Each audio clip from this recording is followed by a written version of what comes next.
In 1886, Michel Callihoo signed Treaty 6, establishing Michel Band 472.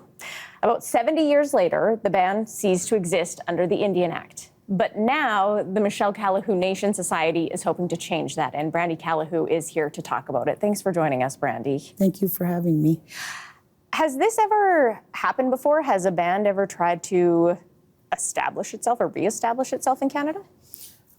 I imagine there is new band creation, but as far as the Michel Band goes, we are unique in that we're the only band that was ever enfranchised.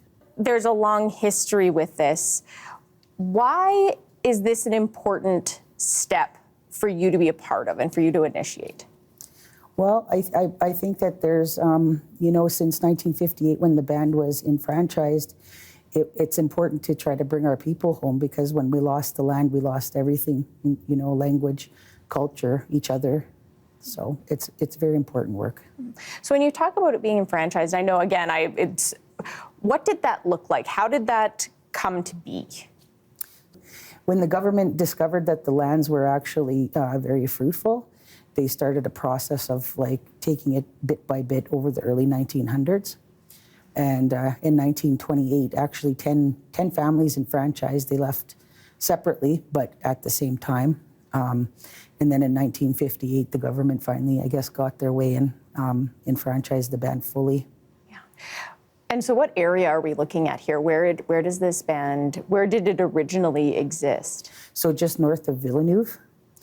If you think of St. Albert, and then Villeneuve's next, it's west of it, and then Michel was right next to it. Yeah. So the airport in Villeneuve was part of the old reserve there. So what is this process like? I mean, I can't imagine it's easy. No, it's very emotionally taxing. I mean, to do this kind of work is you have to be. Well, we're all very passionate about our mission. We're trying to get to band creation, but yeah, it can be emotionally exhausting. It can be rewarding. What are some of the steps to get band creation? So we are in exploratory talks with the government right now, the Alberta region of ISK. So what that means is we are working to satisfy the minister's requirements to create a new band. So that would be membership codes, election codes, collecting our descendants near and far. That's the statement of intention is for. And there are still descendants of Michel Band 472, right? Do you know approximately how many there are? I do believe that registered status people, there's about 1,100. And then we also worked in collaboration with the government on the consultation process for Bill C-38, which will help a lot more descendants get their status, and so that number could likely double.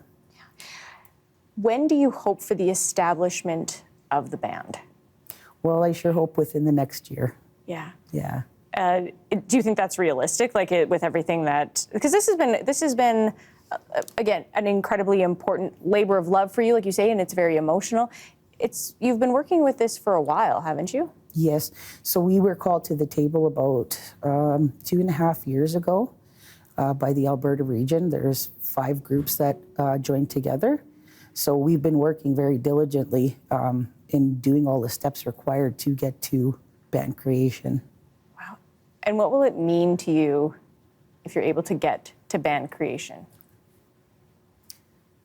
Oh, it's so hard to put into words. It will mean an awful lot to me, because, I do this work for my grandchildren and my children and the people who are, voiceless. So it'll mean an awful lot to me.